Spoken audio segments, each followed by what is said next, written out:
জেলা থেকে জেলা পুজো প্রস্তুতির ছবিটা ঠিক কেমন, নজর রাখবে এবার সেদিকেই।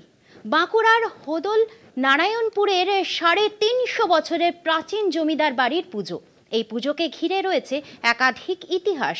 মুচিরাম ঘোষ থেকে মণ্ডল জমিদার হওয়ার কাহিনী রয়েছে, দামু কামুর জলদস্যুদের সঙ্গে যুদ্ধের কাহিনী। পুজো এলেই জমিদার বাড়িতে বেজে ওঠে সানাইয়ের সুর, জ্বলে ওঠে সেই পুরনো ঝাড়বাতি। দালানের ধুলো ঝাড়ার পর পুজোর সাজে সাজিয়ে তোলা হয় জমিদার বাড়িকে।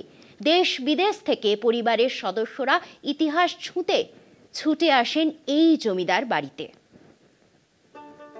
আজ থেকে প্রায় ৩৫০ বছর আগে বর্ধমানের নীলপুর গ্রাম থেকে ভাগ্যের খোঁজে বেরিয়েছিলেন মুচিরাম ঘোষ। ঘুরতে ঘুরতে বাঁকুড়া জেলার পাত্রসাহের থানার নারায়ণপুর বোদাই নদীর তীরে এসে তিনি ক্লান্ত হয়ে পড়েন। সেই সময় মল্ল রাজাদের রাজত্বকাল। মল্ল রাজা ছিলেন গোপাল সিংহ। মুচিরাম ঘোষের ব্যবহারে তার কার্যকলাপে খুশি হন মল্ল রাজা গোপাল সিংহ। এরপর বিশাল জমিদারি লাভ করেন তিনি। তৈরি হয় নারায়ণপুর গ্রামের মাঝে বিশাল জমিদার বাড়ি। সেই সময় প্রচুর নীল বিক্রি করে একাধিক সম্পত্তির সঙ্গে নিয়ে বজরায় করে গ্রামে ফেরেন মণ্ডল বাড়ির কোনো এক পূর্বপুরুষ। ফেরার পথে জলদস্যুদের কবলে পড়েন। সেই সময় জলদস্যুর হাত থেকে বেঁচে ফিরলে বজরায় থাকা যাবতীয় সম্পত্তি দুর্গার নামে দেবোত্তর করে দেওয়ার মানত করেন তিনি। আমাদের এখানে তখন নীল চাষ হতো এবং ইংরেজরা নীল চাষ করতেন।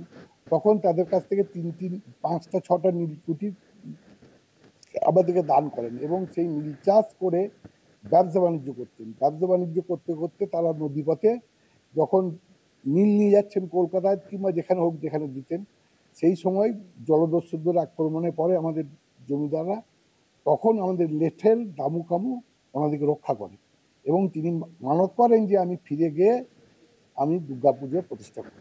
সেই থেকে আমাদের দুর্গাপুজো হয়ে আসছে। বংশ পরম্পরায় পুজো চালিয়ে যাওয়ার জন্য বহু জমি ও পুকুর কিনে সেগুলি দুর্গার নামে দেবোত্তর করে দেন তারা। অন্যদিকে বিশাল জমিদারির খাজনায় ফুলে ফেপে ওঠে রাজকোষ। সেই প্রভাব পড়ে দুর্গাপুজোতেও।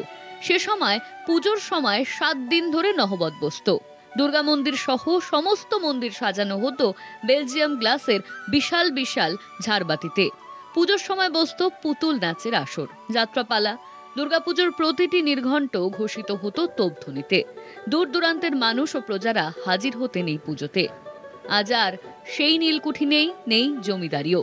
তবু বিশাল দেবোত্তর এস্টেটের আয়ে দুর্গাপুজোর আয়োজনে ত্রুটি রাখেন না মণ্ডল বাড়ির বর্তমান প্রজন্ম।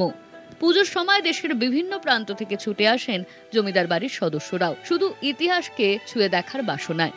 বাঁকুড়া থেকে সৈয়দ মফিজুল হুদার রিপোর্ট, কলকাতা টিভি।